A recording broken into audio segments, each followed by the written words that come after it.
weku chisamela kwadzinobi kwamama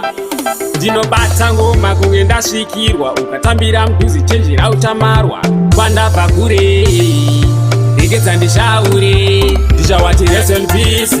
richapera gore rino rese wandiona ndiri kutora zvekupfuura korona ndine simba handimega masiona ndichawati rest in peace richapera gore rino rese wandiona ndiri kutora zvekupfuura korona ndine simba handimega masiona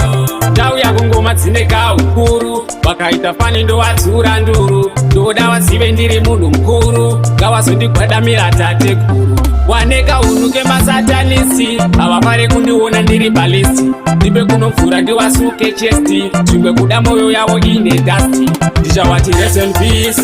richapera gore rino rese wandiona ndiri kutora zvekupfuura korona ine simba handimega masiona ndichawati rest in peace richapera gore rino rese wandiona ndiri kutora zvekupfuura korona ine simba handimega masiona pandinongosvika wanona horandu watambira katanzikekaniti ndine chipawa pawa chiya chekwasauro bablis akura muzoro rowangoma pasina zororo weku matina kwatsinobishawati rest in peace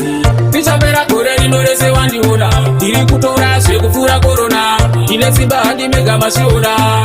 ndichawati rest in peace richapera gore rino rese wandiona ndiri kutora zvekupfuura korona ndine simba handimega masiona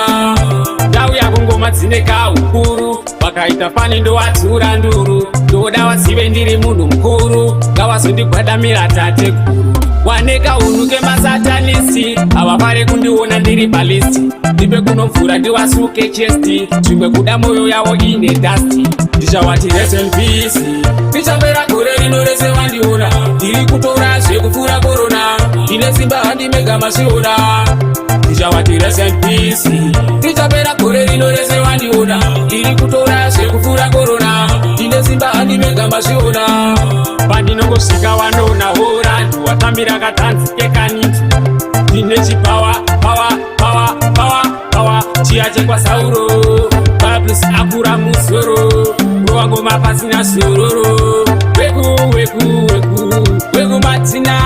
kwatsinobishawati rest in peace richapera gore rino rese wandiona ndiri kutora zvekupfuura korona ndine simba handimega masiona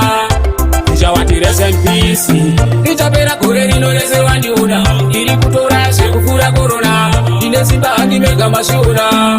ndau yako ngoma dzine kaukuru wakaita fani ndowatsura nduru ndoda wazive ndiri munhu mukuru ngawazondigwadamira tatekuru waneka unuke masatanisi havafare kundiona ndiri balisti ndipe kunomvura ndiwasuke chesti zvimwe kuda mwoyo yavo ine dasti ndichawati rest in peace richapera gore rino rese wandiona ndiri kutora zvekupfuura korona ndine simba handimega masiona ndichawati rest in peace richapera gore rino rese wandiona ndiri kutora zvekupfuura korona ndine simba handimega masiona pandinongosvika wanona horandu watambira katanzikekaniti ndine chipawa pawa chiya chekwasauro bablis akura muzoro rowangoma pasina zororo weku matina kwatsinobishawati rest in peace richapera gore rino rese wandiona ndiri kutora zvekupfuura korona ndine simba handimega masiona ndichawati rest in peace richapera gore rino rese wandiona ndiri kutora zvekupfuura korona ndine simba handimega masiona